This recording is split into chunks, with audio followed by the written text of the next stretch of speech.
Hello, beautiful people of God. Welcome to another video.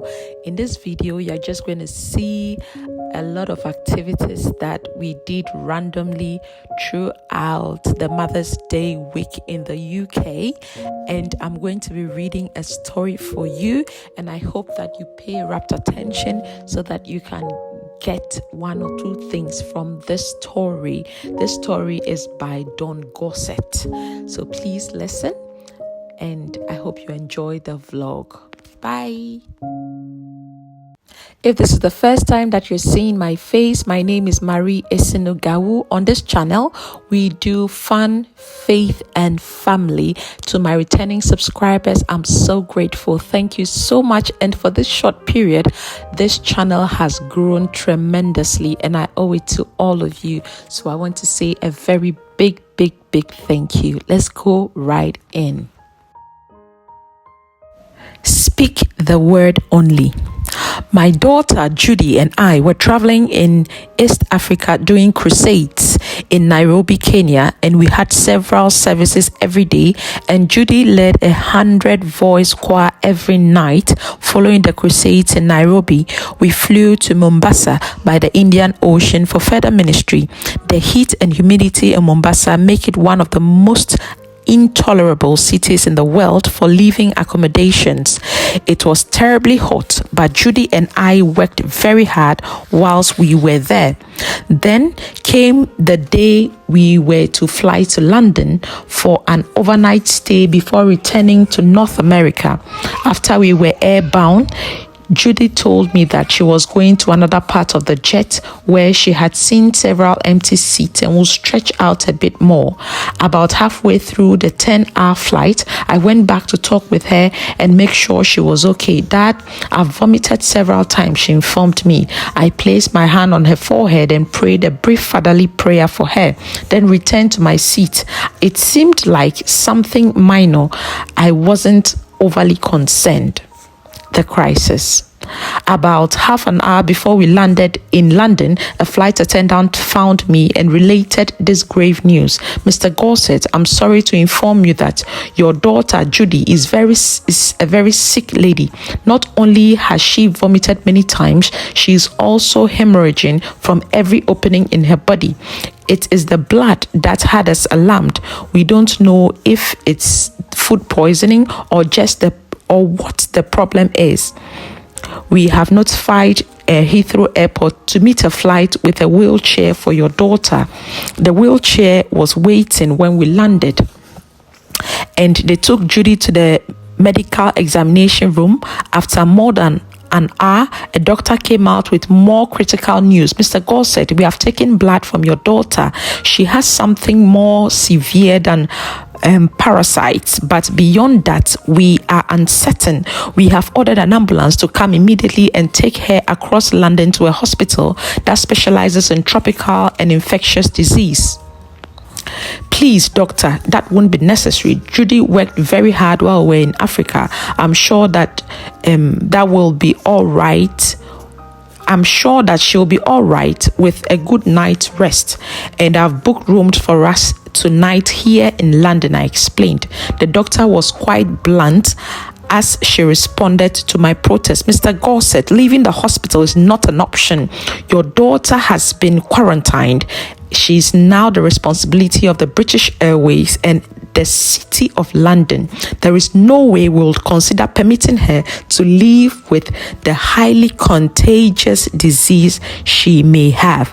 And about that time, two men rolled out a stretcher with Judy strapped to it. They told me that I could accompany her to the hospital, so I rode sitting next to Judy in the ambulance. She looked so weak, especially compared to the strength she usually exudes. She looked up to me and said, "Dad, I've never been in the hospital a day or night in my life. I wasn't even born in the hospital." "I know all of that, Judy, but you are going to be all right. God will see you through," I tried to encourage her. When we arrived at the hospital, a whole battery of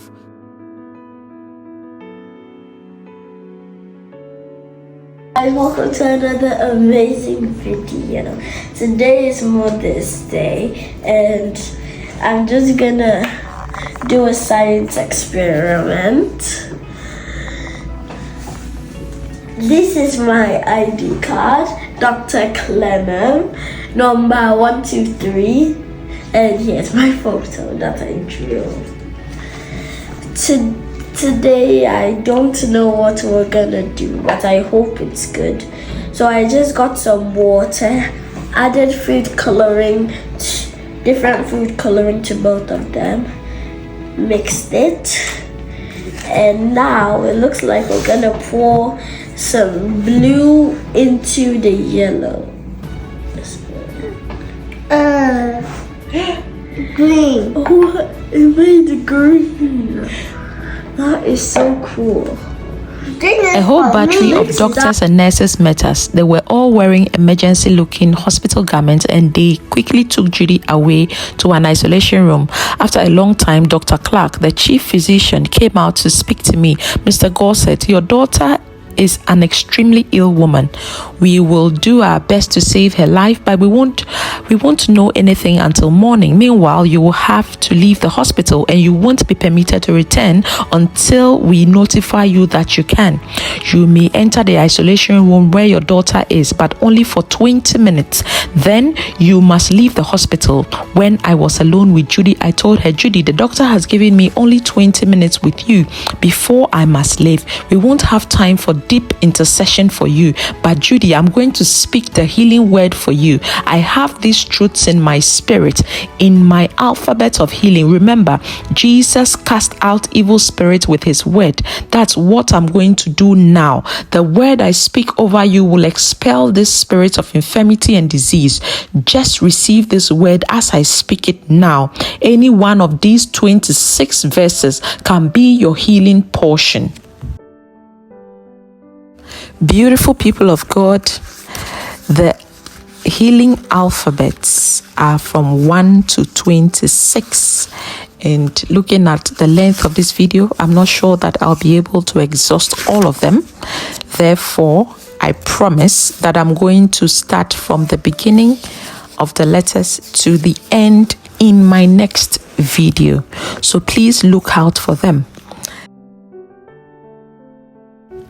This story really inspires me so much because this is an emergency, and this is not the time that he's going to look for his Bible or whatever, but these are Bible verses that he has taught in his mind, and as soon as the devil attacked, he was ready with them, and he had just 20 minutes, you see, and he had the strategy already. That is the way we as believers are supposed to be. You know, anytime the devil strikes, we should be ready to give him a powerful response. Yes, thank you all so much. Thank you so much for watching, for subscribing. My new subscribers, I'm so grateful. We are almost hitting 100. Woo! Give me ideas on how to celebrate when we hit 100 subscribers. And I want to say a very big thank you to my returning subscribers. Thank you so much. So I'll be expecting you guys in the next video for the 1 to 26 alphabets of healing by Don Gossett, and we'll see at the end of the story what happened and how this girl got better. Thank you so much and see you. Bye.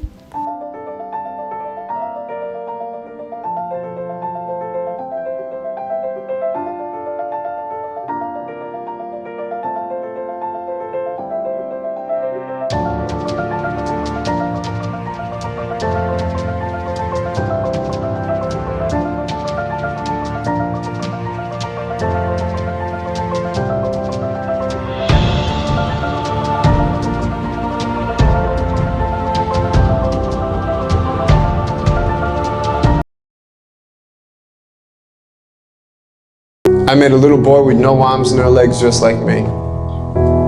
He even had a little foot. And I'm like, man, I want to wrestle him later on.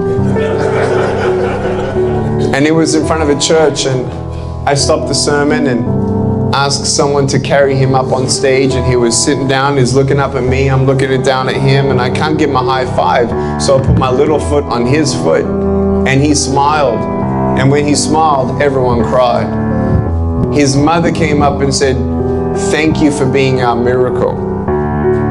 What do you think I said? "Oh, you're very welcome. It was my plan the whole time." No, it was God. God's plan from the beginning of time.